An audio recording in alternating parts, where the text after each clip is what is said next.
Naked Leader Weekly 940, Monday 13th of September 2021. Nemetra's story, the must-write book. We recently invited people to share their own story of leadership success, persistence.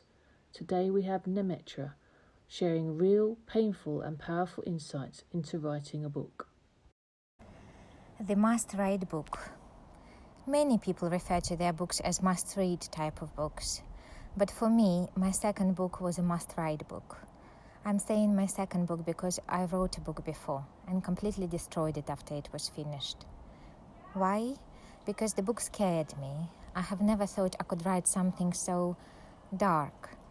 The truth is, writing could uncover the secrets of your soul, your deepest fears, and you better be ready for it. My second book idea came to me in a dream. The book's title started playing in my mind before I even decided what the narrative should be about. The thought of the story wouldn't leave me alone. It followed me like an unspoken ghost, writing itself in my mind. And this time, I put my fears and insecurities aside and started writing again, slowly. There are only a limited number of hours in a day, and there are many things to do, so finding time to squeeze writing into my daily schedule wasn't easy. I could only write at night, the only time when my house goes quiet. But I have always loved to create when everyone is asleep. It makes me feel like it is only me who is awake in the whole world, and I can finally let go because no one is watching.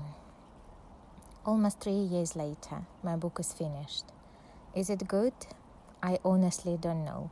Sometimes I love it and sometimes I hate it. But this time I'm not going to destroy it because this is the story that had to be written. And maybe because I had to write it, someone out there might need to read it. Even if it's just one person, perhaps they could find solace in my words. And that for me is good enough. And with this mindset, I'm letting my second book see the light of day. Soon. No, I'm not a professional writer. I would be more of a poet if I had to define my creative style. Writing a book requires tons of determination. If you only rely on sparks of short-lived inspiration, it will not be enough to complete the book.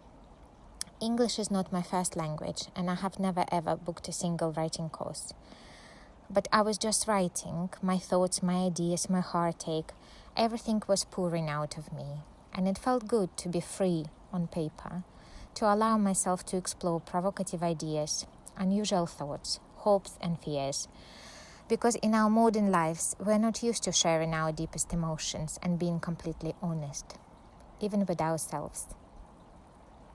When the book was semi-finished, I allowed myself to look at it critically. So many parts had to be adjusted many times over. I hired a structural editor who helped me fix some chapters, and I recently worked with a professional editor to clean the text and prepare the final draft for publishing. Endless editing was the hardest thing I have done in a while, but I learned so much during this process. I enjoyed challenging myself, putting my vulnerability on the spot and sharing my imperfect writing. And I met amazing people who sometimes believed in me more than I believed in myself. People who were willing to advise and help me. The extraordinary people who got me. Isn't it just magical? Writing a book surpassed my expectations in every possible way. It was harder than I thought and more rewarding than I thought. My book became a journey of self-discovery, and what a journey it was and is. But the best part is that it is only the beginning. Love, Nemetra.